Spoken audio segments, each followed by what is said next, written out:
سید الانبیاء والمرسلین وعلی آلہ وصحبہ اجمعین۔ پیچھے ہم واضح کر چکے اس کا کفر پنجم، کفر ششم، کفر ہفتم، کفر ہشتم اور کفر نہم میں جس نے اس بدبخت نے کہا کہ تنویر باطن کا روشن ہونا اور توحید اللہ کو ایک ماننا اور دینی استقامت میں عیسیٰ علیہ السلام کم درجے پر بلکہ قریب ناکام رہے، نعوذ باللہ من لعنت اللہ علی الکاذبین۔ آپ یہ یاد رکھیں کہ ہر نبی کی تحقیر اور ہر نبی کی توہین مطلقاً کفر قطعی ہے، یقینی کفر ہے، جس کی تفصیل سے شفا شریف،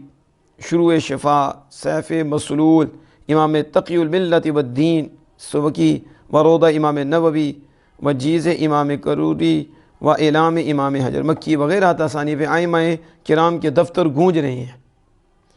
کہ نہ کہ نبی بھی، کون نبی؟ مرسل، نہ کہ مرسل بھی، کیسا مرسل؟ اولو العزم، عیسیٰ علیہ السلام اولو العزم مرسل ہیں، نہ کہ تحقیر بھی، کتنی کہ مسمریزم، یعنی اعلیٰ حضرت کہتے ہیں ایک نبی کی توہین بڑی توہین ہے، پھر نبی کے مرسل کی توہین بڑی توہین ہے، لیکن مرسل بھی ہو، یعنی نبی بھی ہو، مرسل بھی ہو، اولو العزم بھی ہو، تو پھر نبی، مرسل، اولو العزم، نبی کی کتنی توہین ہوگی؟ اور پھر اولو العزم کے ساتھ ساتھ مسمریزم کہنا، نعوذ باللہ من ذالک، کسبی ڈگوسلے کہنا، اپنا عمل کہنا، کرشمہ کہنا، پھر مسمریزم کے سبب نور باطن، نعوذ باللہ، بلکہ نور باطن نہیں، دینی استقامت بھی نہیں، ایک تو باطن کا نور نہیں، نعوذ باللہ من ذالک، یہ بھی توہین، پھر نور باطن تو نور باطن کہتا ہے دینی استقامت بھی نہیں، نعوذ باللہ، پھر دینی استقامت بھی رہنے دو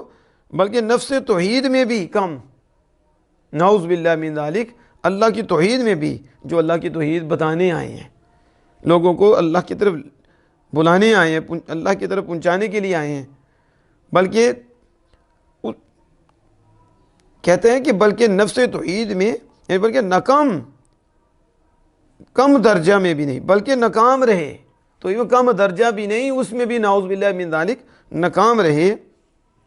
تو اس ملعون قول، یہ ملعون جو قول ہے، لعن اللہ قائلہ و قابلہ، اس کے کہنے والے پہ بھی لعنت ہے اور اس کو قبول کرنے والے پر بھی لعنت ہے، جو اس کے ایسے بکواسات کو قبول کرتا ہے کہ اولو العزم اور رسالت اور نبوت درکنار اس عبداللہ اور کلمت اللہ اور روح اللہ علیہ و صلوات اللہ وسلام و تحیات اللہ کے نفس ایمان میں کلام کر دیا، جنہیں اللہ کلمت اللہ کہے، جنہیں اللہ